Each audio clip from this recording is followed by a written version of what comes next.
주일날에는 사사기의 말씀을 함께 계속 나누고 있습니다. 사사기에 기록되어 있는 사사들 한 사람 한 사람으로 함께 하나님의 말씀을 묵상하고 있는데요. 사사 압돈이 죽은 이후에 이스라엘 백성들은 또다시 하나님의 목전에서 악을 행합니다. 그러한 이스라엘 백성들은 하나님의 징계를 받아서 블레셋 사람의 손에 넘겨지게 되죠. 그리고 40년이라는 시간 동안 핍박당하게 됩니다. 그 40년의 시간 중에 어느 쯤인가 하나님께서는 이스라엘을 구원하시려는 계획을 세우시고 단 지파에 마노아라고 이름하는 사람의 아내에게 여호와의 사자를 보내시게 됩니다. 왜냐하면 그 아내가, 마노아의 아내가 아이를 갖지 못하기 때문입니다. 원어 그대로 이해를 해보자면 본질적으로 아이를 가지지 못하는 상태였던 거예요. 어떠한 이유가 됐던, 어떤 상황이 되었던 아이를 가지지 못해요. 아이를 가지지 못한다라는 이야기를 하면 딱 생각나는 사람이 있지요. 한 사람은, 두 사람인데 한 사람은 아브라함의 아내 사레이고 또 한 사람은 한나입니다. 그런데 아브라함의 아내 같은 경우에는 이미 성경에서는 이미 그의 경수가 끊어졌다라고 이야기하죠. 나이가 많았다는 거예요. 그런데 여기에서 이야기하는 이 마노아와 그의 아내는 나이가 많지 않아요. 그럼에도 불구하고 아이를 갖지 못하는 거예요. 본질적으로 아이를 가질 수 없는 상태였던 거예요. 그러한 마노아 부부에게 하나님께서는 아이를 갖게 하실 거라고 선언하십니다. 그렇다면 그가 아이를 가질 수 있는 이유는 전적으로 하나님의 힘과 능력이라는 것이 분명해지는 거죠. 그리고 분명히 하나님께서는 그를 통해서 행하실 일이 있기 때문에 마노아의 아내에게 임하셔서 아이를 갖게 하시는 거예요. 그게 뭡니까? 그 아이가 바로 나실인으로 태중에서부터 선택받은 아이였던 거예요. 그래서 하나님께서는 마노아의 아내에게 아들을 그냥 주시는 게 아니라 조건을 제시하시죠. 그 조건이 뭐예요? 포도주와 독주를 마시지 말고 또 어떤 부정한 것도 먹지 말라는 거예요. 왜요? 말씀드린 것처럼 그 아이를 태중에서부터 나실인으로 선택하셨기 때문에요. 태중에서부터 나실인이 되었기 때문에 그를 잉태하고 있는 그의 어머니도 똑같이 나실인의 삶을 살아가야만 했던 거예요. 그래야 그 아이가 나실인의 정체성을 유지할 수 있었던 거죠. 그런데 그것이 마노아의 아내뿐만 아니라 그의 아버지인 마노아에게도 마찬가지입니다. 그래서 13장 후반에 가면 똑같은 이야기를 마노아에게도 합니다. 하나님께서는 마노아와 그의 아내 모두에게 포도주와 독주를 마시지 말고 부정한 것을 먹지 말라고 명령하셔요. 그 말씀을 정말 잘 지킵니다. 그리고 말씀하신 그대로 임신하고 때가 되어서 아들을 낳아요. 그 아들의 이름이 바로 삼손입니다. 13장 24절을 보면 그 삼손에게 하나님께서는 복을 주셨다라고 기록하고 있어요. 복을 주셨다고요. 그리고 25절에 가서 보면 소라와 에스다올 사이 마하네단이라는 곳에서 여호와의 영이 그를 움직이기 시작했다고 성경은 기록합니다. 아마 삼손은 이 마하네단이라는 지역에서 자랐던 것 같아요. 그곳에서 하나님의 영이 삼손을 움직이기 시작했어요. 즉 이제 삼손은 그의 마음과 생각과 뜻이 성령님께 사로잡힌 바 돼서 하나님의 뜻에 따라 살아갈 수 있게 된 거예요.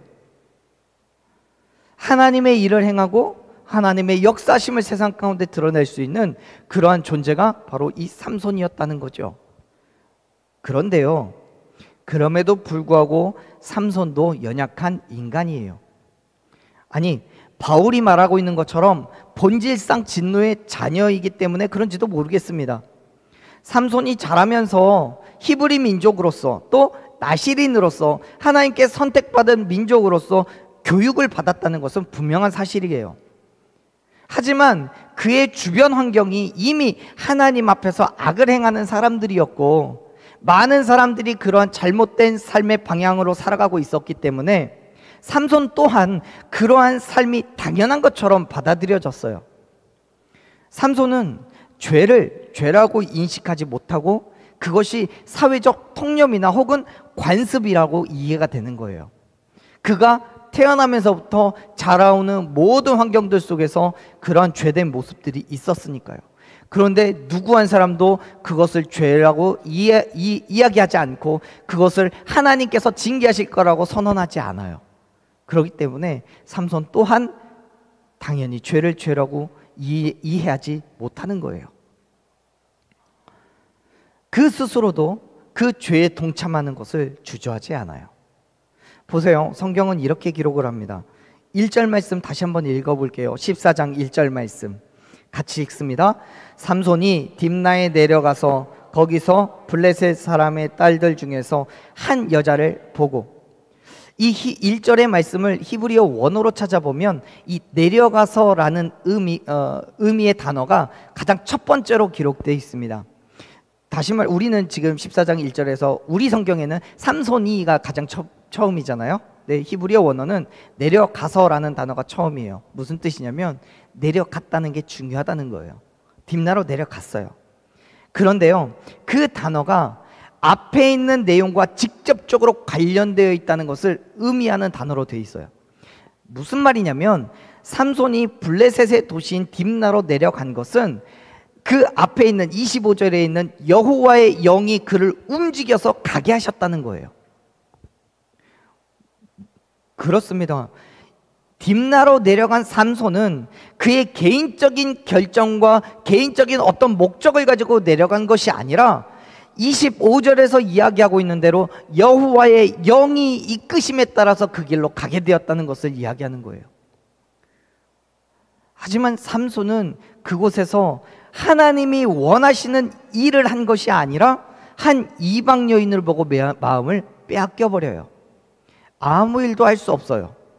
그렇기 때문에 성경은 딥나에서 삼손이 한 일이 뭐냐고 이야기하고 있냐면 블레셋 여인에게 마음을 빼앗겨 버렸다라고 하고 이야기가 끝나버려요. 다른 어떤 이야기를 쓸 겨를이 없어요. 왜요? 한 게 없으니까요. 분명히 25절에서 이야기하고 있는 것처럼, 13장 25절에서 말씀하고 있는 것처럼 여호와의 영에 이끌려서 딥나로 내려갔음에도 불구하고 하나님께서 그에게 맡겨주신 사명이 있었을 것인데도 불구하고 그 어떤 일도 행하지 않아요. 딥나에서 블레셋 여인에게 마음을 빼앗겨 버렸기 때문에요. 그 사로잡힘이 단순하게 아 예쁘다, 예쁜 여자네 하고 끝나는 게 아니에요. 2절을 봐볼까요? 2절 같이 읽어볼게요. 2절 올라와서 자기 부모에게 말하여 이르되 내가 딥나에서 블레셋 사람의 딸들 중에서 한 여자를 보았사오니 이제 그를 맞이하여 내 아내로 삼게 하소서 하매. 아멘. 삼손이요 1절에 있는 것처럼 한 여자를 봤어요. 그러자마자 2절에선 뭐가 다 가장 처음에 써 있어요? 올라와서예요. 딥나에서 아무것도 하지 않아요. 그냥 보고 올라와 버려요. 올라와서 뭘 얘기해요? 그 부모에게 가서 말하는 거예요. 딥나에 살고 있는 블레셋 사람의 딸이 있는데 그 딸을 나의 아내로 삼게 해 주십시오 라고 얘기해요. 죄송해요. 그림이나 사진이 없기 때문에 그 여자가 얼마나 예쁜지 잘 모르겠습니다. 그런데 삼손의 눈에는 그 여자가 세상 이쁜 거예요. 누구보다도 예뻤어요. 마음이 홀딱 반해버릴 만큼 예뻤어요. 하나님께서 그에게 부어주신 사명도 잊어버릴 만큼 예뻤어요. 분명히 그 여자가 블레셋 여자라는 것을 알고 있음에도 불구하고 그 여자를 아내로 맞이하게 떼쓰고 있는 그런 삼손을 보게 되잖아요. 여러분, 하지만 이건요 이스라엘 백성들의 입장에서는 절대 불가능한 일이에요. 왜요? 하나님의 계명이 계시되어 있는 출애굽기나 신명기를 통해서 보면 하나님께서는 모세에게 뭐라고 얘기하세요? 분명하게 이방 민족과의 결혼을 금하셨어요. 심지어 만일 결혼을 하게 되면 하나님의 징계가 그것 가운데 있을 거라고도 선언했어요. 그렇기 때문에 이러한 삼손의 요구는 응답될 수 없는 상황인 거예요. 그러나 이미 육적인 욕망에 사로잡혀 버린 삼손은 깊게 깊이 생각하거나 살펴볼 여유가 없이 곧바로 그의 부모에게 이방 여인과의 결혼을 요구하는 거예요. 명백한 삼손의 실수예요. 인간의 연약함인 거죠. 그런데 삼손의 실수가 그것뿐만이 아니에요. 말씀드렸잖아요. 삼손이 딥나로 내려가게 된 이유는 분명 성경에는 기록하고 있지 않지만 분명 그에게 하나님께서 부어주신 사명이 있었어요. 여호와의 영에 이끌려 갔잖아요. 그럼 그곳에서 뭔가 할 일이 있는 거예요. 그런데 하나님께서 요구하셨던 그의 사명을 망각해버려요. 여자에게 빠져버렸어요. 분명히 중요한 일인데요. 하나님의 사역이니까. 하지만 그 모든 것을 망각해요. 아무것도 하지 않아요. 그리고 이방 여인을 아내로 삼겠다는 강한 욕망을 품고 부모에게로 돌아와 버리는 거예요. 여러분, 우리가 그래요. 분명히 하나님의 사역을 위해서 살아간다고 하지만 때로 인간적인 욕망에 빠져서 그 사역을 오히려 망각해버릴 때가 있어요. 나의 유익을 구할 때가 있어요. 내가 하고 있는 이 일이 분명히 하나님의 영광을 위해서 하는 일인데도 불구하고 어느 순간 그걸 잊어버려요.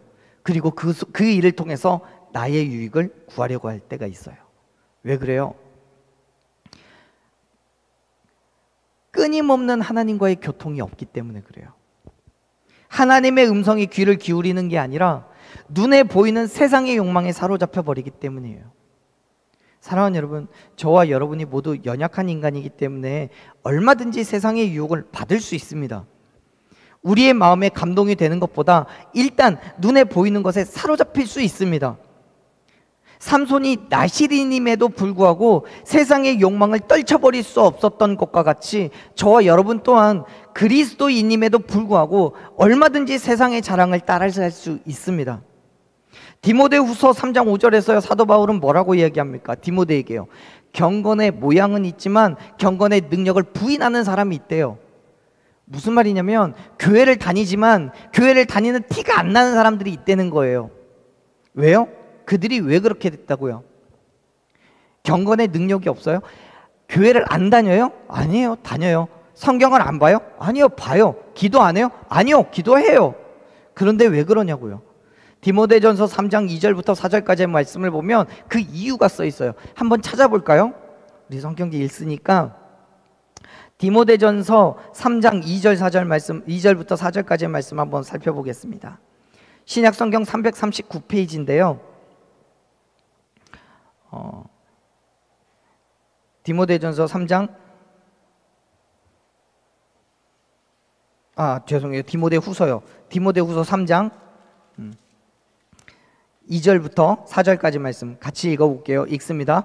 사람들이 자기를 사랑하며 돈을 사랑하며 자랑하며 교만하며 비방하며 부모를 거역하며 감사하지 아니하며 거룩하지 아니하며 무정하며 원통함을 풀지 아니하며 모함하며 절제하지 못하며 사나우며 선한 것을 좋아하지 아니하며 배신하며 조급하며 자만하며 쾌락을 사랑하기를 하나님 사랑하는 것보다 더하며. 이래서 그런 거예요. 무엇보다도 하나님보다 내가 앞서져 있는 거예요. 하나님을 사랑하는 것보다 쾌락을 사랑하고요, 자기를 사랑하고 돈을 사랑하고 자랑하고 교만하고 비방하니까요. 여러분, 그리스도인이라면요, 그리스도인 된 삶이 있어야 돼요. 그것은 세상을 사랑하지 않고 하나님을 사랑하는 거예요. 하나님의 말씀에 순종하고 하나님이 원하시는 그 일 가운데로 나아가는 거예요. 하나님께서 내게 허락하신 그 사명을 끝까지 기억하고 포기하지 않는 삶이 있어야 되네요. 세상의 유익을 따르는 게 아니라 하나님의 말씀을 따라가야 돼요. 그게 그리스도인의 삶이에요. 그럴 때 우리는 온전한 그리스도인의 삶을 살게 될 줄로 믿습니다. 그렇게 살아가도록 하나님께서 우리에게 힘도 주시고 능력을 주시는 거예요. 사랑하는 여러분, 우리에게는요, 말씀이 필요합니다. 하나님과의 끊임없는 교통이 있어야 돼요. 하나님이 없이는 우리가 아무리 교회를 다니고 예배를 드려도요, 결국 육체적인 욕망을 쫓아가게 된다는 사실을 기억하시길 바랍니다. 삼손이 하나님을 몰라요? 삼손이 하나님의 계명을 지키지 않았어요? 삼손이 뭐 혈육으로 하나님의 사람이 아니에요? 아니에요. 삼손은 태중에서부터 나실인이었어요. 그런데 그가 딥나로 내려갔을 때 하나님의 말씀에서 멀어지면서 이방 여인의 눈에 이방 여인이 그의 눈에 띄게 되는 거예요. 사랑하는 여러분, 말씀을 소망하십시오. 세상을 따라가지 마십시오. 그것은 내가 요구한다고 원한다고 가능한 일이 아니에요. 보세요. 이방 여인을 아내로 맞이하게 해달라고 삼손이 떼를 쓰니까 그의 부모가 뭐라고 이야기를 합니까? 한번 봐볼게요. 우리 다시 한번 본문으로 넘어와서 사사기 14장 3절 말씀을 같이 읽어보겠습니다. 3절 같이 읽을게요. 그의 부모가 그에게 이르되 내 형제들의 딸들 중에나 내 백성 중에 어찌 여자가 없어서 내가 할례 받지 아니한 블레셋 사람에게 가서 아내를 맞이하려 하느냐 하니 삼손이 그의 아버지에게 이르되 내가 그 여자를 좋아하오니 나를 위하여 그 여자를 데려오소서 하니라. 아멘. 삼손의 부모가 한 말은 뭐냐면, 율법적으로도 하나님의 입장에서도 당연히 맞는 이야기인 거예요. 당연한 이야기인 거예요. 이스라엘 백성들에게 있어서는 하나님과 맺은 언약의 상징인 할례가 중요해요. 왜냐하면 그 할례는 하나님의 주권에 대한 복종의 표시였기 때문에 그래요. 이방 민족들과의 구별됨이었기 때문에 중요한 거예요. 삼손은 이스라엘 백성이었을 뿐만 아니라 더 나아가서 나실인으로서 하나님과 맺은 언약을 중요하게 여겨야 했고요. 이방 민족과의 결혼은 그 누구보다도 더욱더 피해야 될 것이었습니다. 그렇기 때문에 삼손의 부모는 삼손의 요구에 완강하게 반대하는 거예요. 왜 우리 민족에 여자가 없니? 왜 하필이면 이방 민족과 하고 여자를 찾니? 라는 거예요. 그런데요, 삼손이 그러한 부모에게 뭐라고 얘기를 합니까? 3절의 마지막에 가면 그렇게 얘기를 하죠.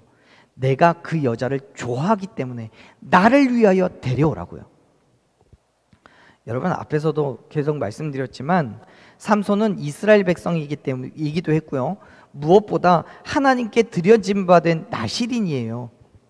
하나님의 말씀에 누구보다 순종해야 되고 하나님의 거룩함을 위하여 누구보다 구별된 삶을 살아야만 했어요.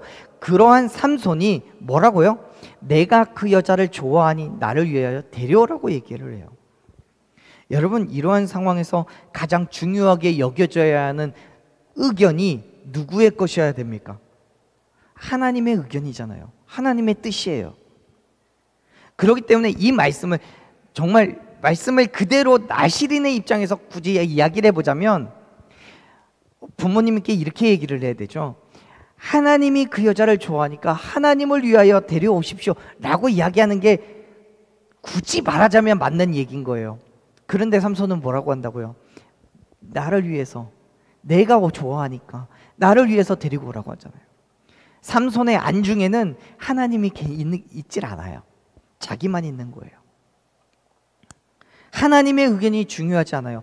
아니, 애당초 하나님의 의견을 물어볼 생각도 하지 않았어요.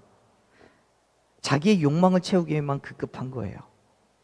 히브리어 원어를 보면 이 좋아하오니라고 번역된 단어가 외형적인 모양이 좋은 경우뿐만 아니라 도덕적인 규범이나 종교적인 가치에 있어서도 옳은 행위를 표현할 때 사용한다고 해요. 그런데요, 3절에서 삼손의 눈을 의미하는 단어와 함께 좋아한다라고 표현된 이 말은요, 삼손의 눈에 보기에 좋다는 거예요. 하나님의 눈에 보기 좋은 게 아니에요. 왜요? 여러분도 다 이미 성경을 아시겠지만 하나님께서 이방 여인은 무조건 배척하고 무조건 멀리하지 않았어요. 기억하시죠? 나오미의 며느리 이방 여인이잖아요. 모함 여인이잖아요. 그럼에도 불구하고 하나님께서는 그를 하나님의 계보 안에 두셨어요.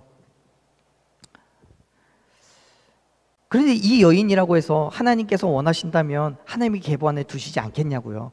가능한 일이죠. 근데 문제는 뭐예요? 하나님의 눈에 보기에 좋지 않아요.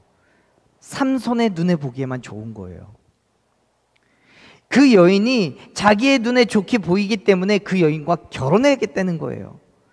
그 여인이 이방 여인이건 우상을 섬기건 성격이 어떻고 가정환경이 어떻건 아무 상관없어요. 하나님께서 그 여인을 좋게 보셨든 나쁘게 보셨든 아무 상관없어요. 그냥 내가 좋으니까 결혼해야겠다는 거예요. 지금 삼손에게는요, 무엇도 자기의 유익보다 앞선 게 없어요. 하나님의 사명도 생각나지 않아요. 히브리인이면서 나시린이라는 그 존재 자체도 의미가 없어요. 삼손은 오직 자신을 위하여 그 여인을 데려오라고 아버지에게 당당하게 요구하고 있는 거예요. 사랑하는 여러분, 지금 우리는요, 그리스도인이라는 삶으로 살아가고 있어요. 적어도 교회에서 예배하고 있는 지금, 또 있는 그곳에서 예배하고 있는 지금 이 순간만큼 우리의 정체성은 그리스도인입니다. 믿으십니까? 그런데요, 세상을 나가는 그 순간 우리의 시선이 그리스도의 십자가가 아니라 세상의 유익을 향해 있다는 것을 부정할 수가 없는 거예요. 아니, 심지어 교회 안에서조차 내 생각과 내 가치관이 우선되어서 하나님의 생각과 그의 뜻이 사라져버리고 내 생각과 내 뜻이 그 자리를 차지할 때도 있어요. 왜요?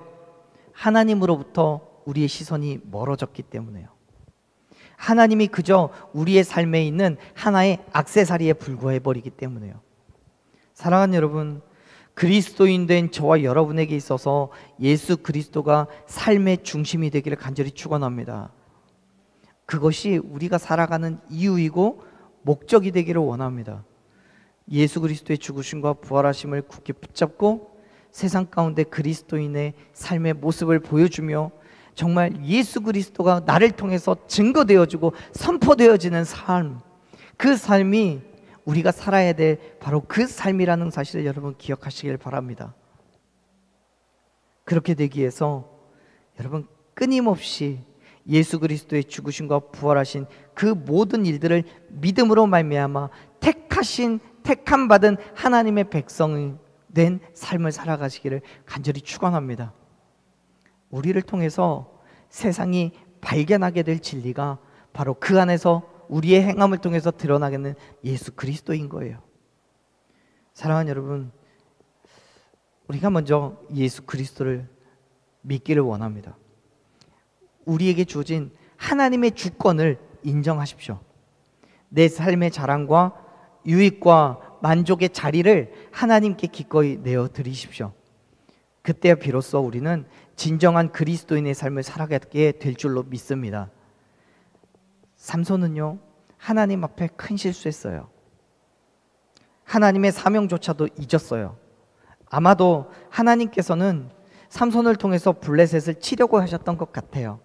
우리가 읽었던 1절, 2절에서는 삼손이 무슨 일을 하나님이 삼손에게 어떤 사명을 주셨는지 기록되어 있지 않아요. 그런데 4절을 보면 그 사명에 대한 약간의 힌트를 얻을 수 있습니다. 우리 마지막 절인데요, 4절 말씀을 같이 한번 읽겠습니다. 읽습니다. 그때에 블레셋 사람이 이스라엘을 다스린 까닭에 삼손이 틈을 타서 블레셋 사람을 치려 함이었으나 그의 부모는 이 일이 여호와께로부터 나온 것인 줄은 알지 못하였더라. 아멘. 4절을 보면요, 성경 그렇게 기록하고 있죠. 하나님께서 블레셋 사람을 치려고 했다고요. 삼손을 통해서요. 여러분, 지금 삼손은 딥나에 내려가면서 하나님께서 감동되게 하셨던 그 사명을 잊어버렸어요. 망각했어요. 블레셋 여인 때문에요. 그런데 그 사명이 블레셋을 치려고 했던 거예요. 하지만 모든 걸 다 망각했어요. 그러한 큰 죄를 지었음에도 불구하고 하나님께서는 여전히 삼손을 통해 일하실 것을 포기하지 않으셨어요. 그래서 4절을 뭐라고 얘기합니까? 여호와께로부터 나온 일이 있다라고 얘기하잖아요. 그의 부모는 알지 못하지만 하나님으로부터 비롯된 일이 있다는 거예요. 사실 4절의 말씀을 말씀 자체로만 보자면 삼손이 블레셋 여인을 아내로 맞이하는 것이 블레셋을 공격하려는 엄청난 계획의 일부인 것처럼 묘사되어 있어요. 하지만 1절부터 3절까지 우리가 읽었던 말씀을 보면 그것도 사실은 아니에요. 왜냐하면 말씀드렸듯이 이미 삼손이 인간적인 욕망을 품고 블레셋 여인을 취하려고 했던 그 사건을 1절에서부터 3절까지 해서 우리가 확인했잖아요. 그렇다면 4절에서 기록되어 있는 이 말씀은 삼손이 딥나의 여인을 얻으려는 게 하나님의 뜻이 아니라 인간의 정욕 때문이었다는 것이 확실해지는 거예요. 그렇다면 4절에서 이야기하는 것은 뭘까요? 이런 거예요. 사실 삼손이 블레셋을 치려는 의도를 가지고 그 여자에게 접근한 것이 아니라 인간의 정욕을 위하여서 결혼하려고 했던 것이 분명합니다. 하지만 하나님께서는 그러한 삼손의 인간적인 정욕까지도 사용하셔서 블레셋을 치려는 기회로 삼으시는 거예요. 결국 삼손은 하나님 앞에서 돌이킬 수 없는 실수를 했음에도 불구하고 역사의 주관자 되시는 하나님께서는 그 일까지도 당신의 뜻을 이루시는 일로 삼으셨다는 사실을 믿으시길 바랍니다. 그렇습니다. 여러분, 인간의 연약함은 있을 수 있어요. 물론 그로 인해서 지은 죄까지 연약함으로 정당화시킬 수 없습니다. 그로 징계를 벗어날 수는 없어요. 하지만 여전히 인간의 부족하고 연약함은 존재합니다. 그리고 하나님께서는 모든 것들을 우리의 의지에 맡기셨기 때문에 억지로 우리의 손을 끌어서 당신의 원하시는 자리로 옮기시진 않아요. 그러나 하나님께서는 우리의 그러한 실수까지도 사용하셔서 당신의 뜻을 이루어 가신다는 사실을 믿으시길 바랍니다. 이런 거예요. 하나님께서 삼손을 통해서 블레셋을 치려는 계획으로 삼손에게 딥나로 가게 하셨지만 그곳에 삼손은 한 여인 때문에 계획이 무산돼 버리죠. 그런데 그렇다고 해서 하나님의 계획이 완전히 끝나버린 게 아니에요. 오히려 그 여인으로 인해서 또 다른 방법으로 그 일을 이루시는 것을 믿으시길 바랍니다. 그것이 합력하여 선을 이루시는 하나님의 섭리인 거예요. 그것이 하나님의 뜻인 거예요. 물론 결과적으로 하나님의 명령을 이루어냈다고 해서 삼손의 실수가 죄가 되지 않는 건 아니에요. 삼손은 자신의 정욕 때문에 죄를 지었고 그에 따른 징계는 반드시 받게 돼요. 그러나 그것으로 하나님의 뜻이 멈추지는 않는다는 거예요. 아쉽죠. 만일 삼손이 그 여인으로 인한 것이 아니라 본래 하나님께서 그에게 원하셨던 대로 사명을 감당했다면 큰 어려움을 당하지는 않을 거예요. 나중에요. 이스라엘이 성경에 기록되어 있는 대로가 아니라 조금이라도 더 빨리 블레셋의 손으로부터 구원을 받을 수 있고 삼손도 큰 어려움 없이 사사의 삶을 감당할 수 있었을 거예요. 사랑하는 여러분, 하나님의 일을 기대하십시오. 인간적인 자랑과 만족이나 욕망에 사로잡혀서 내 생각과 내 가치관으로 살아가는 것이 아니라 하나님께서 이루실 일을 바라보면서 그의 영광을 위해 살아가는 저와 여러분 되기를 간절히 축원합니다. 하나님의 섭리를 바라보면서 말씀에 순종할 때 저와 여러분은 멈추지 않고 바뀌지 않는 하나님의 본래의 뜻을 이루어가게 될 줄로 믿습니다. 그러한 삶에 날마다 부어주시는 은혜와 축복이 더하여질 줄로 믿습니다. 우리는 날마다 실수해요. 그럼에도 불구하고 하나님께서는 우리를 통해 그 뜻을 이루십니다. 그렇기 때문에 사랑하는 여러분,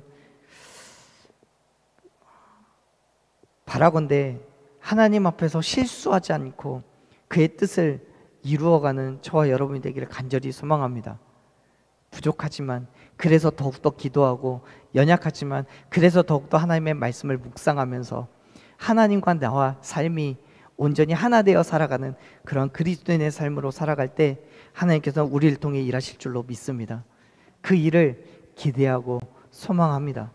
우리 한번 그런 믿음으로